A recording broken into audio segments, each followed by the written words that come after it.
I invite you to take your seats. Come on, come have a seat.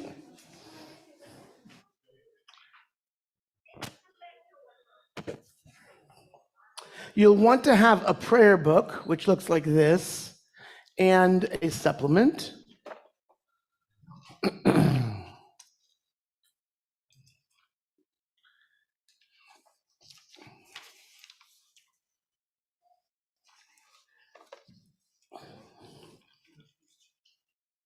Are we good, Tiffany? Yeah, great.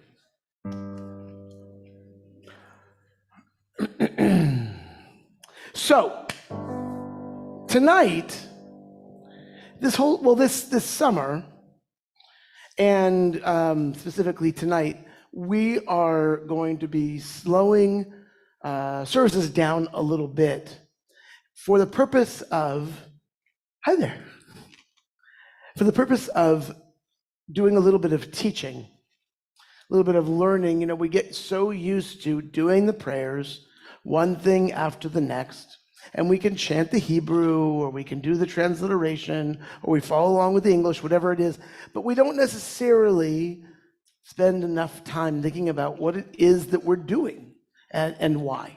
And while I'm not going to do that every single Friday night, I thought that this summer, as Rabbi Laura Scheinkoff and I lead services this summer, so some of you were probably online last week and had opportunity to hear from Rabbi Laura.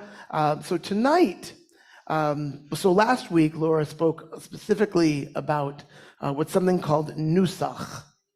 And nusach is just the Hebrew word for tunes, melodies, but specifically, nusach refers to certain melodies that we do on Shabbat, certain melodies that we do midweek, certain melodies and styles that we do on the high holy days. And there's just different modes and different melodies to sort of pick up on the theme of the holiday or that time of year.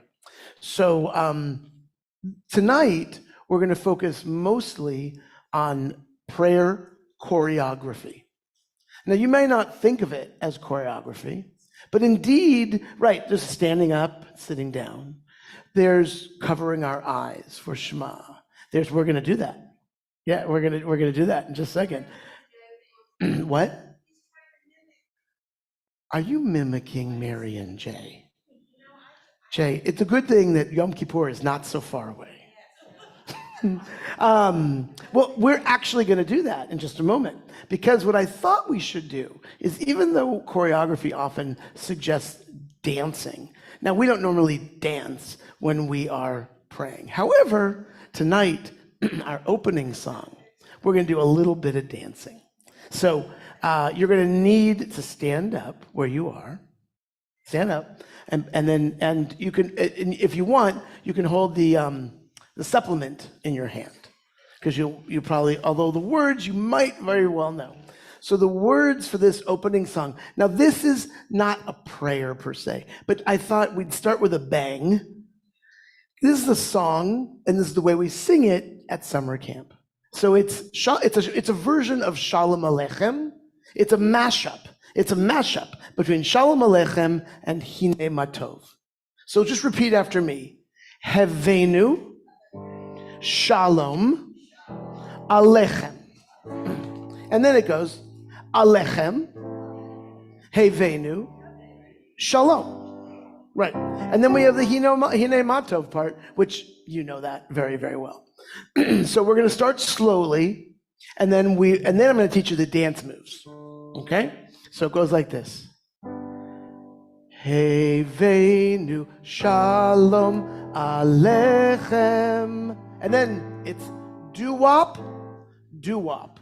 See, doo-wop is a Talmudic phrase, which doesn't really have exact translation, but it means exclamation point, like enthusiasm. Okay? So here you go. Hevenu Shalom Aleichem. And then with your hands, doo-wop, doo-wop. All right. And then it just reverses. Aleichem Hevenu Shalom. And the next part is a shimmy. So it's shubby doo-wop, doo-wop, doo-wop. This may be familiar if you were a teenager in the 50s. Exactly. Carole King actually wrote this. She wrote Hevenu Shalom Aleichem. Really is the truth. She and James Taylor together, they wrote that. Okay, so Hevenu Shalom Aleichem. Do-wop, Alechem. Hevenu Shalom. Should be do-wop. All right, that repeats itself. Let's just do it one more time. Hevenu Shalom Alechem.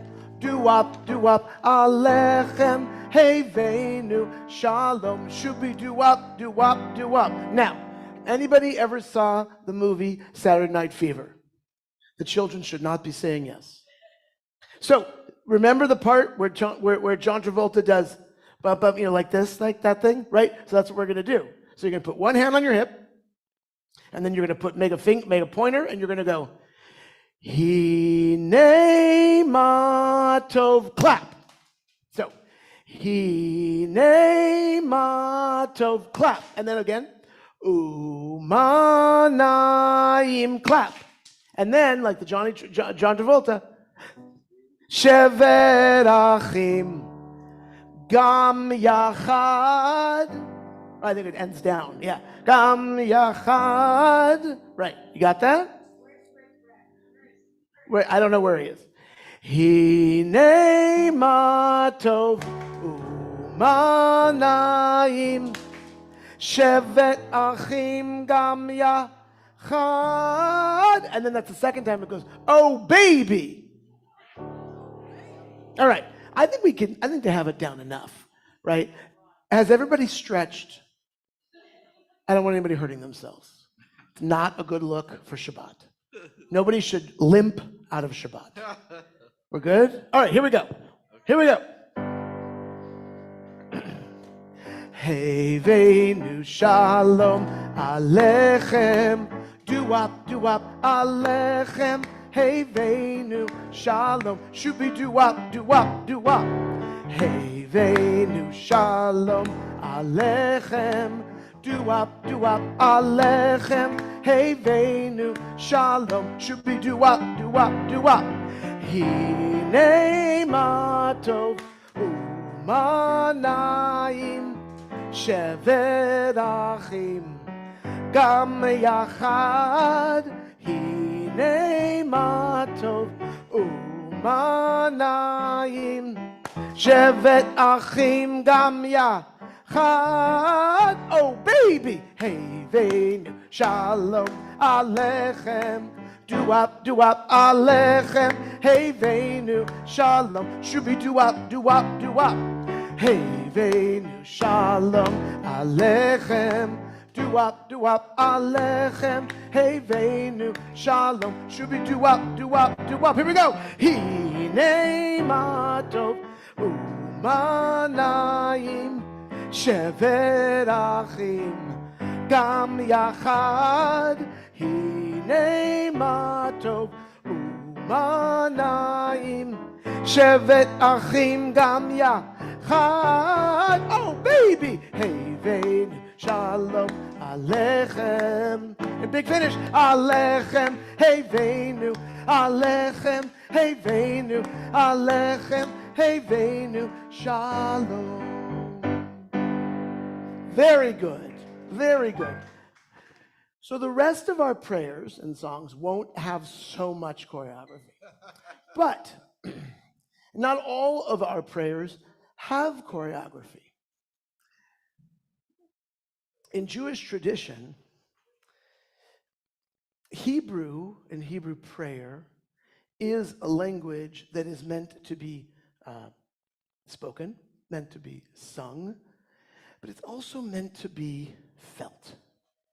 And so some prayers, there are definitely movements that we do. And other prayers, well, you can do what you want. But the really important part is to try to get to a place where you feel the prayers, where they sink into you, right? And that's the part where It's what Hasidic Judaism brought to Judaism.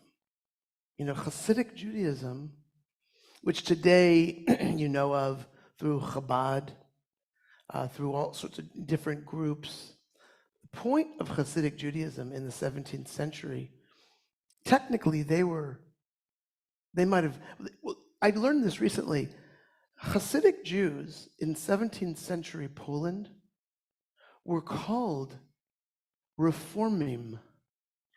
They were called Reform Jews because they were fundamentally changing the way Jews prayed. Because up until that point, during the Middle Ages, and over the course of hundreds and hundreds of years especially, there was this, I don't know if you'd call it a reductionism or a maximalism, but there was this sense of this is the way you pray. There's one way to pray. You had to have the words exactly correctly, as if God was like a grammarian or something. And so the Baal Shem Tov, who we know we've heard of, is the founder of Hasidic Judaism. And the Baal Shem Tov, Hasidic Judaism brings this notion of, it's about how we feel. It's about how we express the deepest parts of our hearts and our souls. It doesn't matter, the words. I mean, for the first 100 years of Hasidic Judaism, they were pretty much free of the book entirely. Over the course of several hundred years, Hasidic Judaism found its way back to a more rigid, but still there's this emotive sense of how one is to pray. I don't believe that there is Reform Jewish music, Reform which significantly came from Jewish summer camps, like the one I grew up in California, Green Family Camp, as many of you are familiar with. Debbie Friedman, right, revolutionized Jewish music. But she was doing it in the vein of Hasidic Judaism. Right? Hasidic Judaism was saying we need to break from the fixed mold of how we do things. And well, we're going to talk more about it throughout the service. But what I want you to think about and pay attention to, try tonight to ask yourself, to get in touch with, how do I feel? Don't spend too much time up here. See if you can try to get deeper into your brain, or maybe even bypass it and get into your heart and your kishkis. How does it feel here? So let's continue with Yedid Nefesh, a beautiful poem written by the Kabbalists in the 15th century in Tzfat, on the supplement.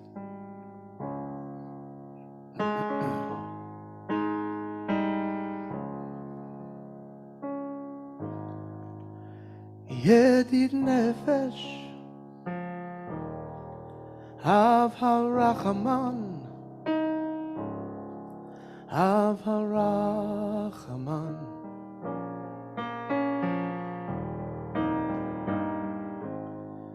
Meshoch El Retzonecha,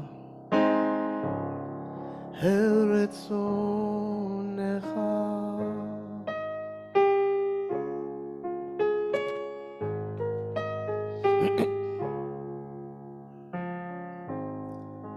Yedid Nefesh Av HaRachaman, Av HaRachaman,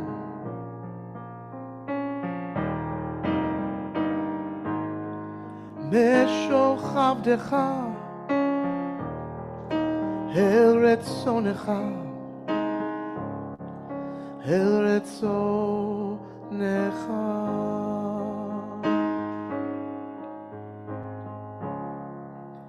Yarutz Avdecha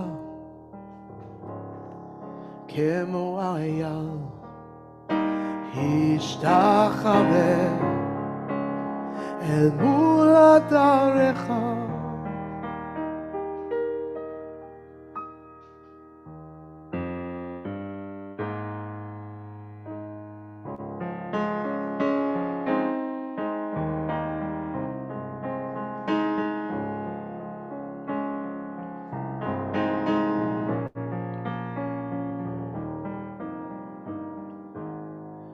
ידיד נפש, אב הרחמן, אב הרחמן,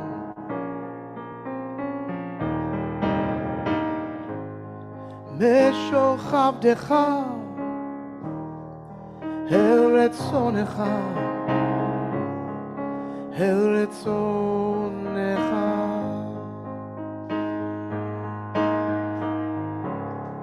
ירוץ עבדך כמו אייל, השתחווה אל מול עדריך.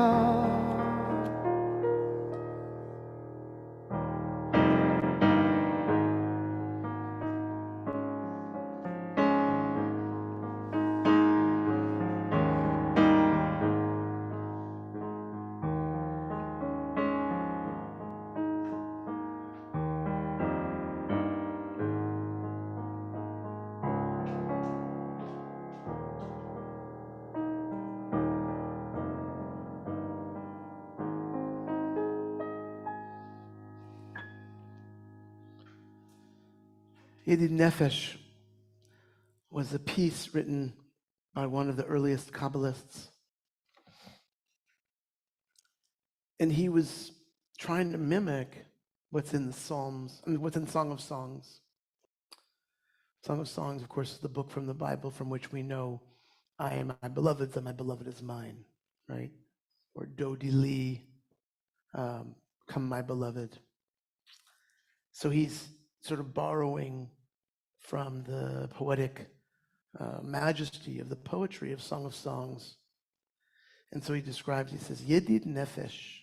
So Yedid, Yedid is like a, so Chaver in Hebrew is friend. Chaverim is friends. Some of you might be familiar with the word Chavara, right? Which is a group of friends, right? But a Yedid is somebody who's super close, like really bestie.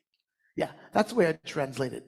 Yedid is a bestie, right? And he's saying, Yedid Nefesh, right?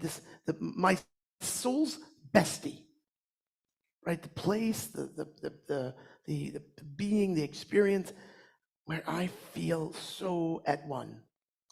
And then he calls God Av Harachman. I'm sorry for the patriarchal language, but Father of mercy. You know, and interestingly, the word Rachaman is Rachaman, like is Rachamim, which means mercy, and the word for womb in Hebrew is Rechem. So the source of compassion, the source of deep compassion is recognized as a feminine attribute in Hebrew. Meshoch avdecha el ritzonecha. So your servant, I, will run like a doe and bow in front, I should say, of your grace, right? It's this really, it is this notion of kingliness, of royalty, but with whom I can be deeply connected. And then your servant will run like a doe and bow in front of your grace. Oh, I'm sorry, I skipped. My soulmate, merciful Father, pull me, your servant, towards you, right? We're asking God to draw us near, to draw us in. So, just trying to highlight what's just underneath the words, the prayers themselves. We're going to light the candles. The page for the candles is in the prayer book. It's on page 9. So there's also, there's some choreography with candles, right? The tradition. So one of the interesting problems that the rabbis had with candles is that technically, once you light candles, it's Shabbat, even if it's before the sun has set. But if it's Shabbat, then you shouldn't be able to light a fire. So how do you manage this? Well, first of all, they make sure that it's done before it's officially Shabbat.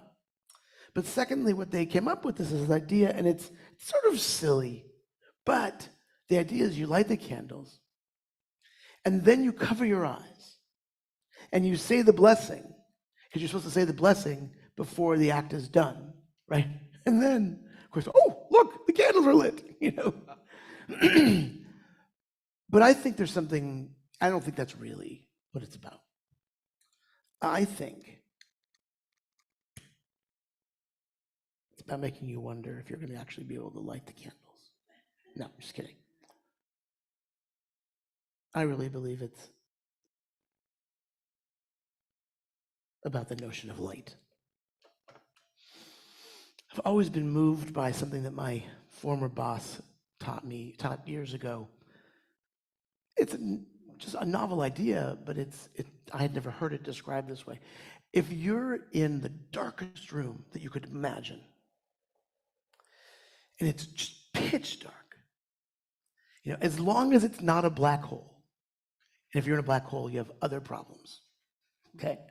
If you're in the darkest room you can imagine, there isn't enough darkness that could extinguish the smallest light. And so we begin Shabbat with lighting candles. And then I do this for the journey kids. I say, all right, we're going to count together, echad, shtaim, shalosh. That way they get at least up to 3 in Hebrew, right? So do this with me.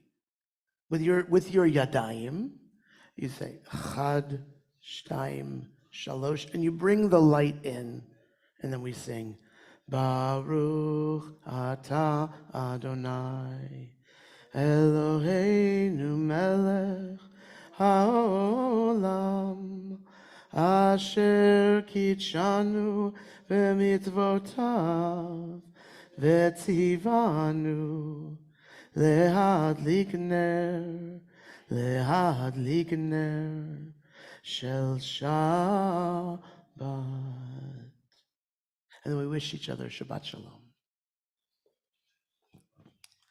We move on to L'chadodi. I've talked about this before, but L'chadodi is a poem from Kabbalat Shabbat. It's a poem that didn't exist in Jewish tradition until the 15th century. It's a very young prayer.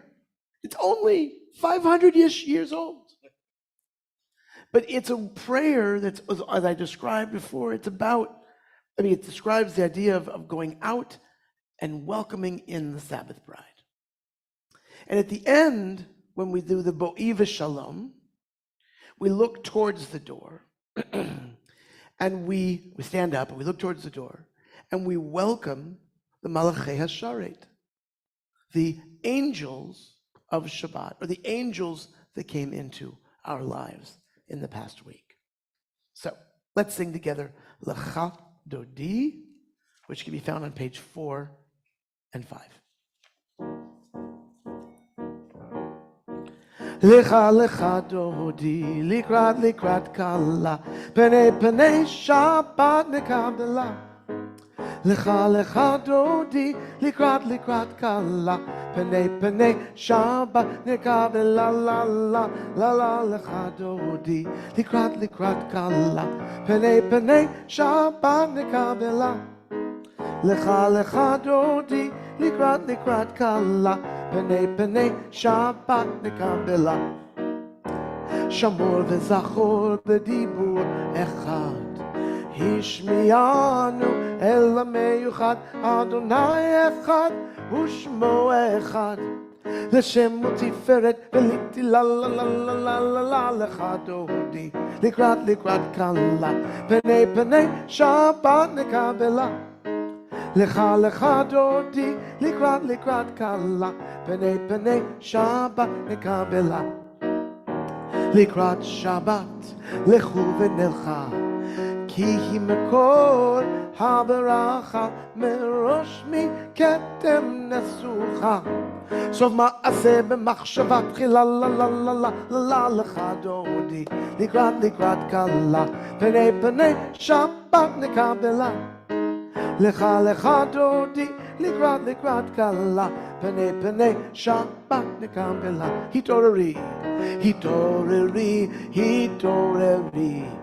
כי באורך ומאורי אורי שיר דברי כבוד אדוני עלייך נגלה לך דודי לקראת כלה פני שבת נקבלה לך דודי לקראת כלה פני שבת נקבלה. We look towards that door and we ask ourselves, who were the malachim? Who were the angels? Who were the messengers who came to me this past week, or month, or year, who brought me a message that I wanted to hear, or perhaps one that I didn't, but nonetheless brought me what I needed? We bow to them. We recognize that they are part of what makes our life blessed. בואי ושלום העטרת בעלה גם בשמחה ובצולה תוך אמוני ים סגולה. And we bow to the left and then the right.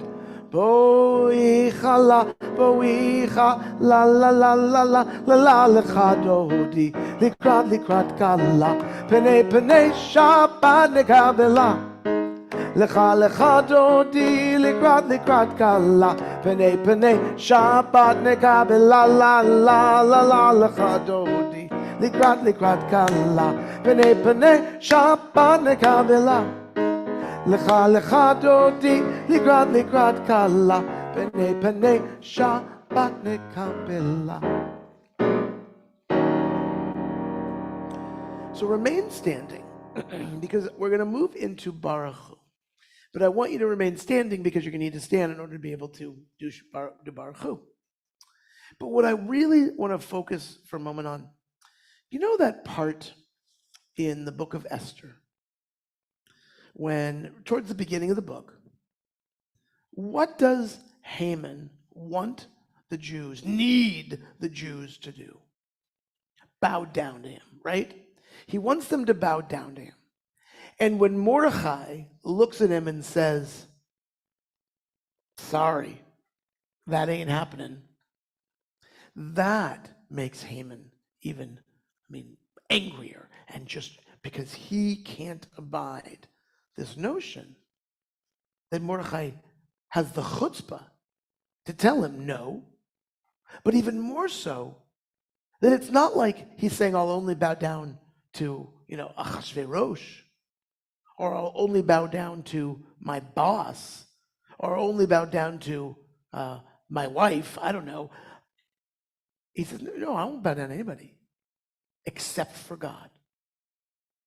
So bowing has this place in Jewish tradition, which is reserved for certain moments, for certain kinds of prayers.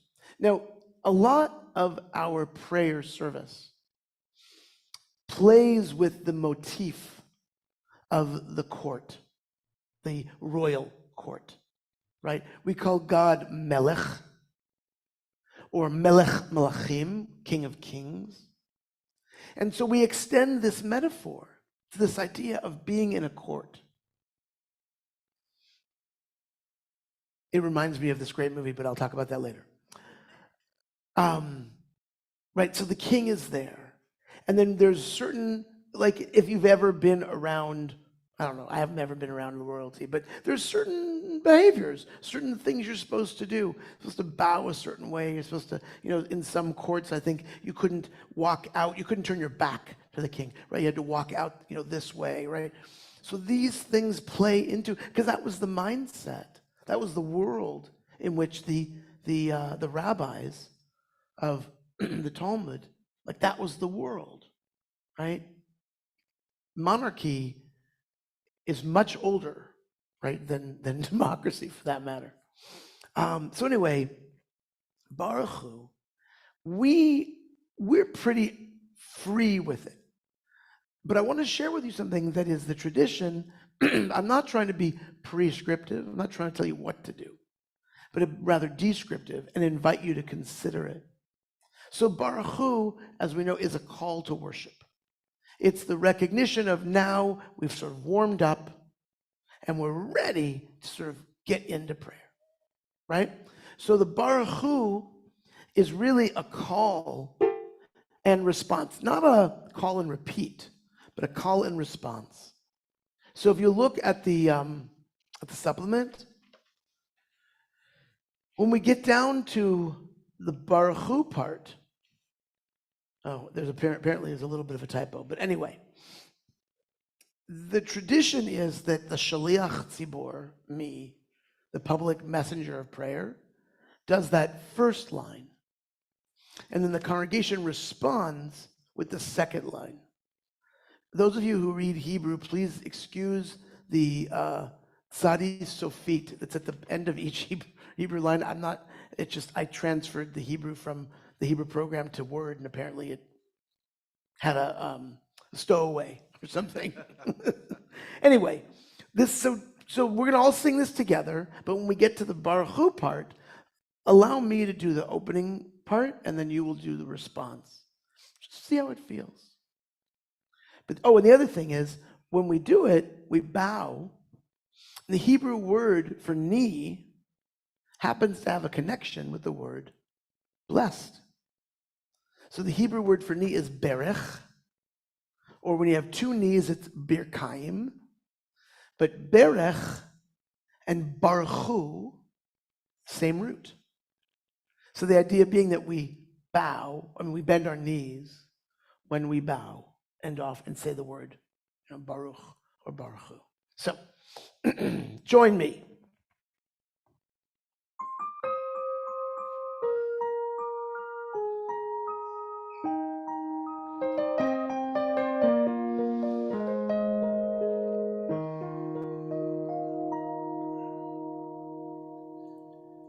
Ya la la la la, ya la la la, la la la la, la la la la, la la la la, la la la la, la la la la, la la la. Am I awake? Am I prepared?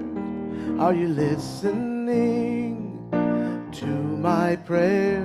Can you hear my voice? Can you understand? Am I awake? Am I prepared? La la la la, la la la la, la la la la la, la la la la la, la la la la. Ya la la la la, la la la la la, la la la la la. That's my part. Barechu et Adonai Hamevorach. Everybody together. Baruch Adonai Hamevorach Le'olam va'ed. Le'olam va'ed. Ya la la la la, ya la la la la, la la la la la, la la la la la, la la la la la,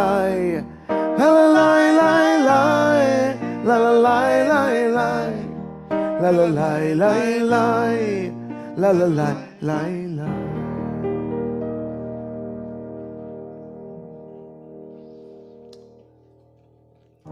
So the Shema. The Shema, we have another piece of choreography that we do. And that is, you often see people who will take their hand and they'll place it over their eyes as they sing the words Shema. And the tradition is, although I actually just learned this today, apparently the reason why ancient Jews used not their left but their right hand was because the left hand was the hand you used to wipe in the bathroom. So, sorry for the left hand, sorry for the left-handers out there, but that is what the tradition teaches. I think you can use either hand, because after COVID, nobody doesn't wash their hands anymore. And if you don't, I don't want to hear about it. So we cover our eyes for Shema. Why? Well, so back as far as the Talmud, Rabbi Judah Hanassi, who was one of the leaders of the early Jewish community after the destruction of the Second Temple, he taught, and it was taught that he taught, that we should cover our eyes so as not to be distracted by the action going on around us. To stay focused on these words. There's only 6 of them, right, of the words of Shema. It's not until about 1,000 years later that it becomes codified, meaning the Shulchan Aruch, the medieval code of Jewish law, says that this is what we do. I thought it was really interesting as I was researching this, that there was a 17th century rabbi in Prague who taught that the reason why we have to cover our eyes for Shema was because otherwise it would be difficult to express complete faith in God while still looking at the pain in the world around us. That we have to withdraw a bit, maybe not in denial, but for the purpose of feeling that sense of faith and connection. We cover our eyes momentarily to express this deep feeling. But one of the more moving stories I read about is Rabbi Yosef Kahaneman, who was a very important Lithuanian rabbi. After the Holocaust, he would go to convents and churches that he knew, that people knew had taken in Jewish children during the Holocaust. And if they were small enough to be taken into the churches, they were young enough to not necessarily even have been fully speaking or fully, schooled in Jewish tradition. But he found, sort of accidentally, that if he covered his eyes and he sang the Shema, Jewish children would come out and they'd say, Mama, which was just so powerful. Such a beautiful notion. I mean, a heartbreaking notion, but a beautiful notion that this reached these children at a kishki level, right? At a depth that something about that act and the words together made them feel a connection of, oh, right. I'm connected to this.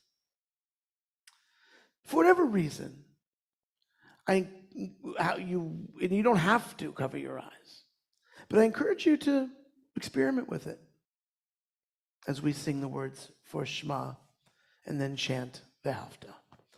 The words, if you don't have the words of Shema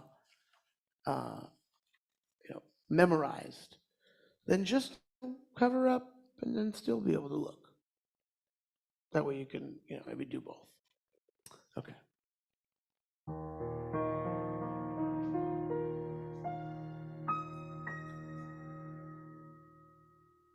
Shema Yisrael Adonai Eloheinu Adonai Adonai Echad Baruch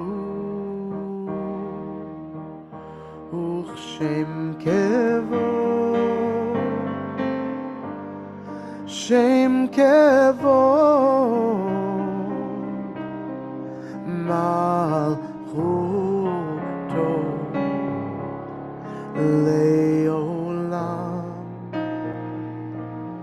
Leolam Vaed.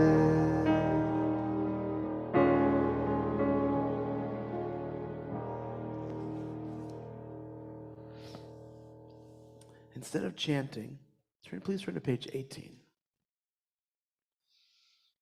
This is a interpretive poem of the Vehafta. It was written by a rabbi named Rabbi Sheldon Martyr, who was a professor of mine and the dean of HUC in Los Angeles. And I've always been so moved by these words. So let us read them all together. Page 18. When you love Adonai Elohecha, body and soul, these things I ask of you will be possible. To answer your children's questions about me and believe your answers yourselves. To connect religion to your everyday comings and goings. For example, when you hug them in bed at night with tender words, Shma Yisrael, or when you think to say Modeh Ani in the rush of getting them up and out in the morning, to be alert enough to open doors for your children in every waking moment and when they dream. And finally, to remember just why all these things matter. They matter because I, Adonai Elohecha, brought you and your children out of Egypt to be your God. I am your God, and when you do these things, I will be your children's God. So welcome, everybody. Welcome to those who are new to our CSK community. And yes, I'm just, going to single you guys out because you guys are new. Do you want to just introduce yourself real quickly, Allison?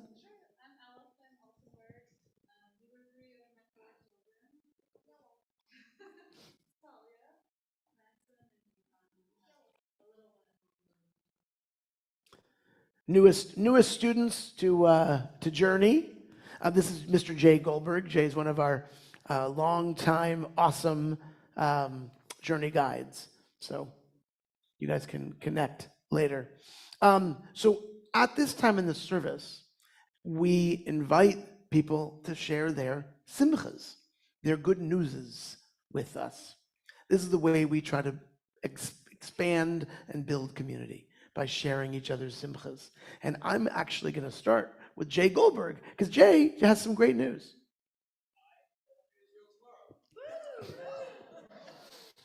Jay is going on a Federation-sponsored program for religious school teachers in the Houston Jewish community. So it'll like 10 days? Yeah. Okay, 12, and they travel all over, not all over. They travel. Okay, fine. Well, but the whole point is to really enhance their knowledge and experience and connection to the land of Israel in order to bring that back to Houston. And for Jay, it's kind of like a return home, because Jay lived there when how old were you? Yeah. So Jay lived there for a few years, right? A couple years, 4 years, yeah. So just like a few years ago. I mean. Yes. Awesome. Well, we wish you a Nesiyah Tova. May you be safe. May your luggage remain with you. And here is my sage advice. If there is anything that you have to have in the first week, carry it in your pockets so that you do not be without it. Other simchas, good newses? Yes.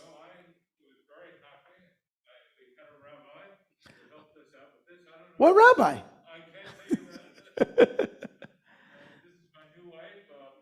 So introduce yourselves. So we did basically, it was like a shotgun wedding, in the backyard, but no, seriously, we wish you such good wishes and joy and love. It was really a pleasure, and it was very convenient. I mean, you guys, it was only like a quarter mile from my house, so even better. So wonderful, mazel tov. Others? Yes.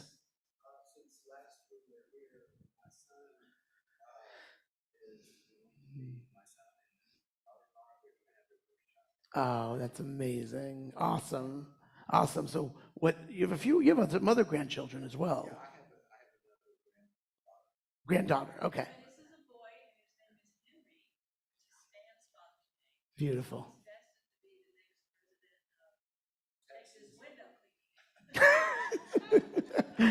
I was like, President of what? President of the United States? President, oh.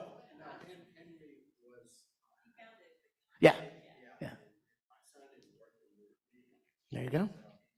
So he doesn't have a choice. Okay. All right. Mazel tov. Others? Yes, Jody?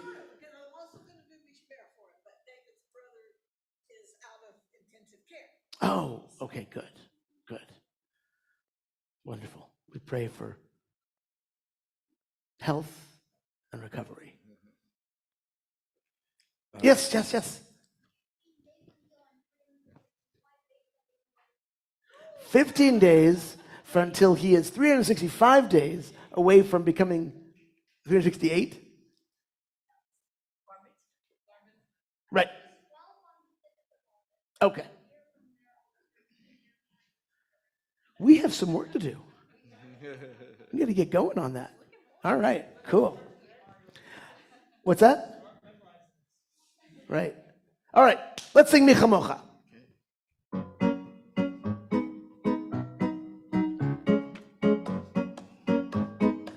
Page 21.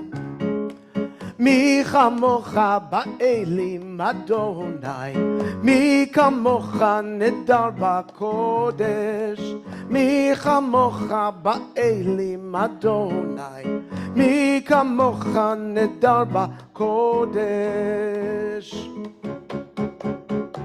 נורא תהילות עושה יפלה, נורא תהילות עושה יפלה, אדוני ימלוך לעולם ועד. Raise your voices, let me hear you. מי כמוך באלים,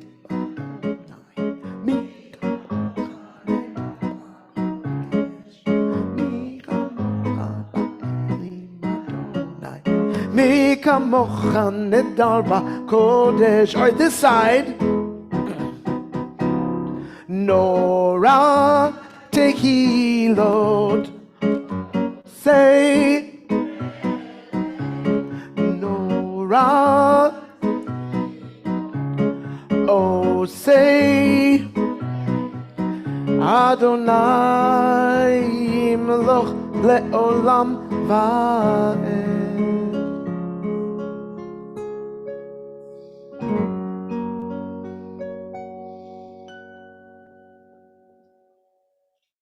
Well, in the interest of making sure that we hit the important other pieces in our service, because I can't teach things and also have enough room in the service for everything in each of our services. We're going to move, so just go with me. We're going to move to Mishberach. So Mishberach, prayer for healing and wholeness. Which can be found on page 38. One of the most important things I ever learned about Misha Berach. I always forget his name, but he's the guy who was the author of the Jewish catalog. Everyone knows the Jewish catalog, right? Remember his name? And Jaime, exactly. I thought there were just three. No? But anyway, he's now a rabbi, but when I learned from him, he wasn't a rabbi. But he knew more than everybody. He said about Mi Sheberach something that was so profound. He said, no matter what people know or don't know about prayer, he said, Mi Sheberach is the one moment that everybody understands what we're praying for. We're all tied in to these prayers, whether or not we're keeping in our hearts and minds a particular person in this moment, or we just understand what it means to be threatened with lack of health. We have that general idea. We know what it means to lose. We know what it means to pray, to hope, to yearn for the healing of others and healing of ourselves. So, if you would like to mention names of people you are thinking of, please rise where you are standing. Please rise where you are seated. And when I invite you to mention their names, you'll mention their names, and then I invite you to be seated once again.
Mi Sheberach.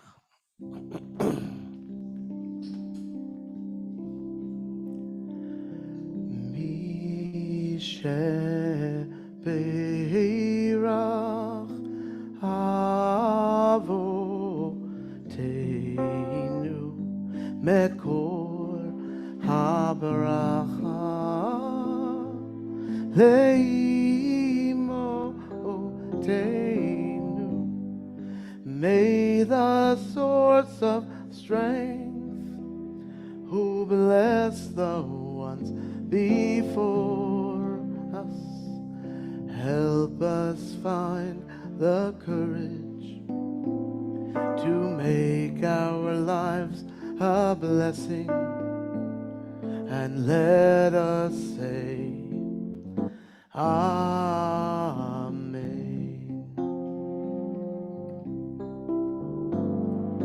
Mi Sheberach Imoteinu Mekor HaBaracha Lavoteinu. Bless those in need of healing with refuah shlema, the renewal of body, the renewal of spirit, and let us say, Amen. and let us say, Amen.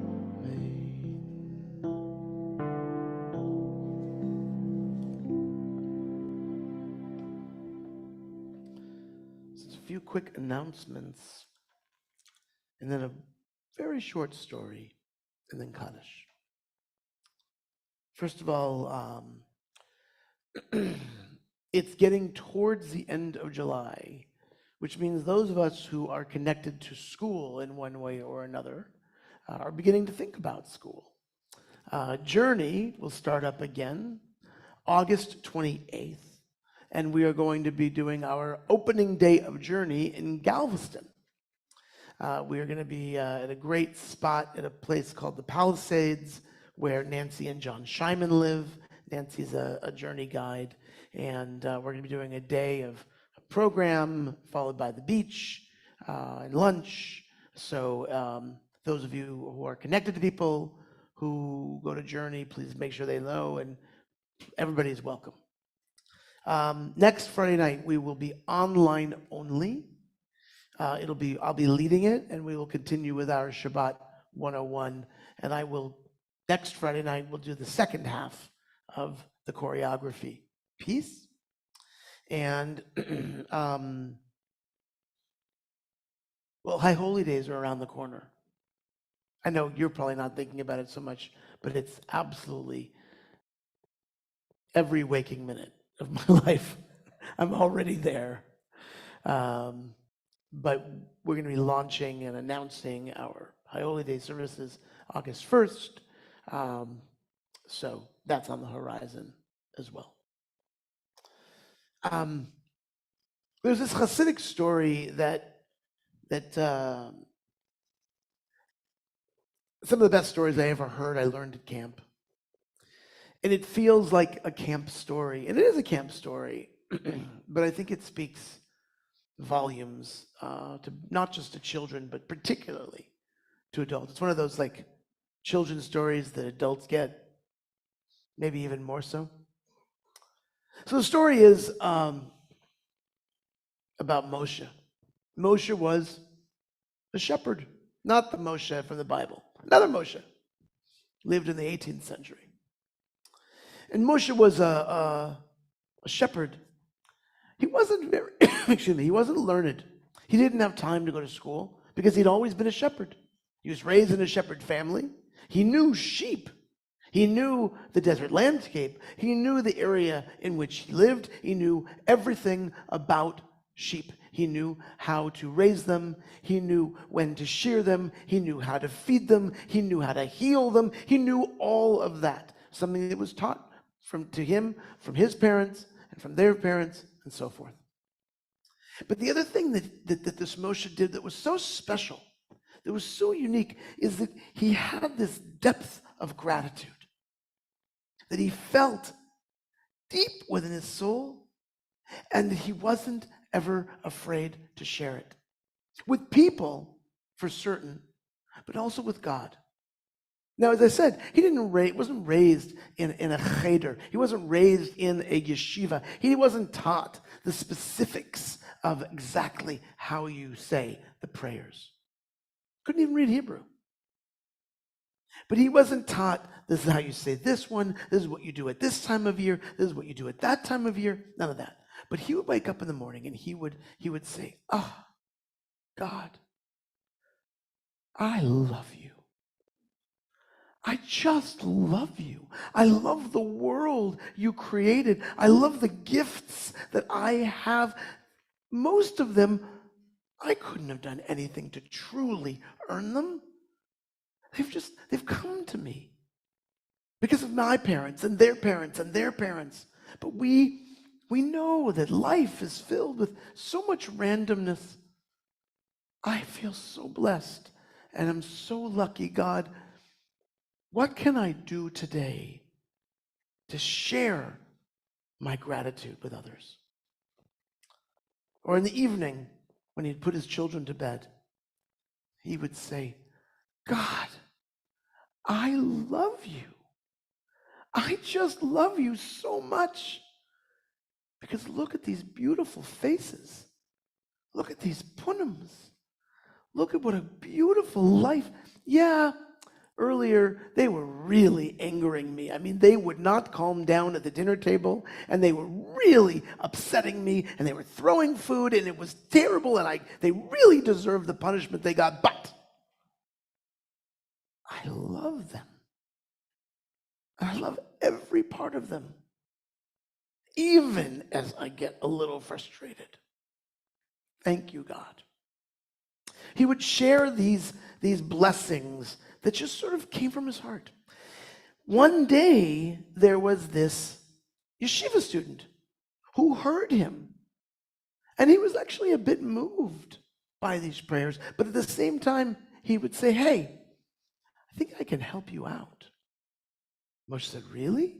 He said, well, I go to the school up the road, and Moshe was really impressed. He said, well, here's what you do. So first he had to teach him a little bit of Hebrew. But then he taught him these prayers. He said, okay, when you wake up in the morning, you need to say these particular words. Really, just these particular words? And he said, what do they mean? He said, well, they mean what you were saying. He said, oh, okay. So he teaches them. He spends a whole day with him. He comes back the next day, spends another whole day with him. He says, okay, I think you got it. You got it? Like, Moshe says, yeah, I got it. So the first day, he wakes up and he takes out this book that he was given, and he follows along with what the best he can do, with what he can read the best he can. And he says it, and he gets through most of it. And then he closes the book and he puts it down. The day ahead just feels like, And then at the end of the day, he opens the book again and he does the prayer that the man taught him to do. And this goes on for a few days, but with each day, as Moshe's praying, the best he was just taught by this student, each day he's less and less full of gratitude. He's less and less full of joy. He's way less patient with his family. Well, by day 5 or 6, he says, forget it. And not only does he not do the prayers that he was taught, but he stops offering prayers. This does not make God happy. God goes to the student and wakes him up in the middle of the night and says, what have you done with my prayers? He says, what? Huh? What? God, what? You stolen my prayers. Well, I'm not stolen. I pray every day. God says, no. The shepherd's prayers, they move me to tears. They are so full of blessing and joy and love. He says, yeah, but I taught him how to do it better. He said, no, you taught him to stop. And well, I'll fix that. Wakes up the next morning and tells Moshe, you have to start praying again. He says, I can't, I don't know. And he said, no. Just from your heart. That's all that God really wants, is to know that you understand how blessed your life is. Words don't matter. God doesn't speak Hebrew. Give me a break. And the shepherd started praying again. And the student began shepherding.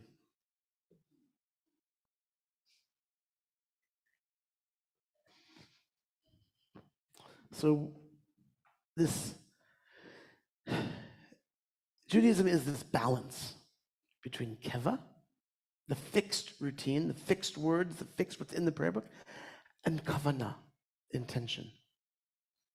We want to be a community that's bound by community norms, that has certain prayers we say and certain things we do and certain songs we sing.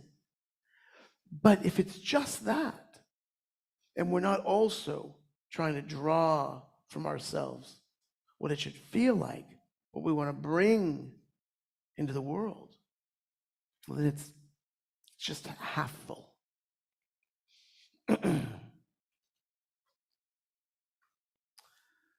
Would you all please rise as we recognize the responsibility, the burden upon our shoulders to bring healing and wholeness to the world for Aleinu, page 40. Aleinu leshabeach ladon hakol, lated gedula leyotze v'reshit, שלא עשנו כגויי הארצות, ולא שמנו כמשפחות האדמה, שלא שם חלקנו כהם, וגורלנו ככל עמונם, ואנחנו קוראים ומשתחווים ומודים לפני מלך מלכי המלכים הקדוש ברוך הוא. Please be seated. ונאמר והיה אדוני למלך על כל הארץ, ביום ההוא יהיה אדוני אחד, ושמו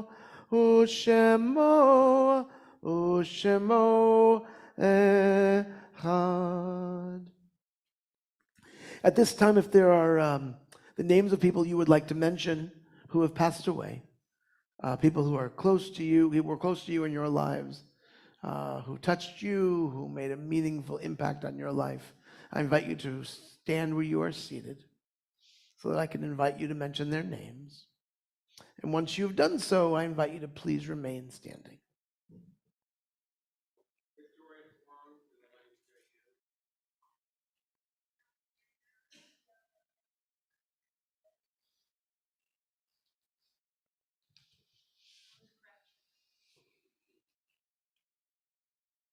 Zichronam livracha. May the righteous memories be a blessing. Would you all please rise? Page 44. Yitkadal v'yitkadash shemei Rabbah. Ba'alma divrach chirutei v'yamlich malchutei. B'chayechon v'yomechon v'chayei dechol beit Yisrael. Ba'agala uvizman kariv v'imru amen. Yehei shmei Rabbah mevorach le'olam ulamei almaya. Yitbarach v'yishtabach v'yipa'ar v'yitromam v'yitnaseh. V'yitadar v'yitaleh v'yitalal shmei d'kudsha brichu. Le'ela min kol birchata v'shirata. Tushbechata v'nechemata. Da'amiran be'alma v'imru amen. Yehei shlama Rabbah min shmaya. V'chayim aleinu ve'al kol Yisrael v'imru amen. Oseh shalom b'mromav. Hu ya'aseh shalom aleinu ve'al kol Yisrael v'imru amen. May the one who makes peace in the high places make peace upon us, upon all Israel and all the world, and let us say amen. And we conclude with Oseh shalom.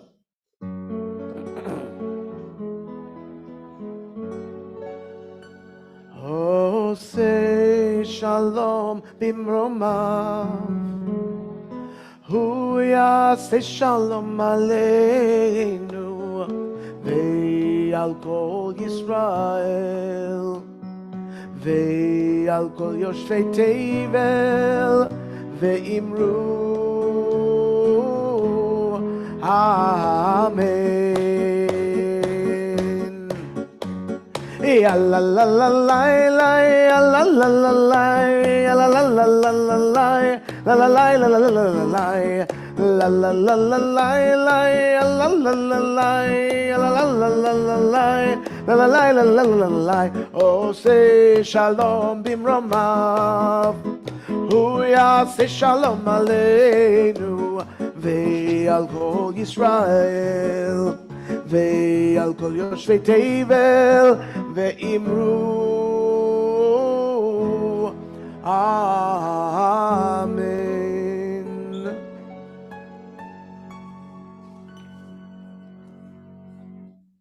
Thank you, Kelly Dean.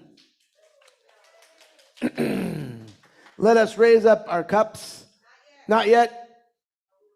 In a moment. The virtual cups. If you need the words, they're on page 10, by the way.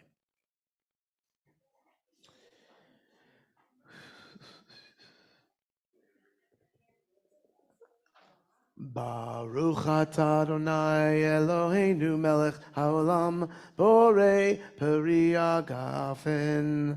Baruch atah Adonai Eloheinu melech haolam asher kitshanu b'mitzvotav v'ratzavanu ושבת קודשו, באהבה וברצון הנחילנו, זיכרון למעשה בראשית, כי הוא יום תחילה למקראי קודש, זכר ליציאת מצרים.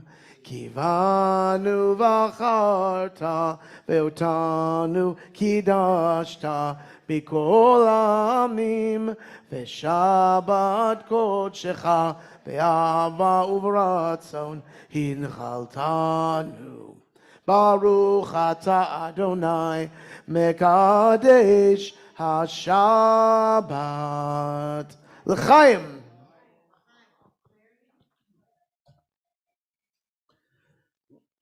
ברוך אתה אדוני אלוהינו מלך העולם, המוציא לחם מן הארץ. אמן. שבת שלום.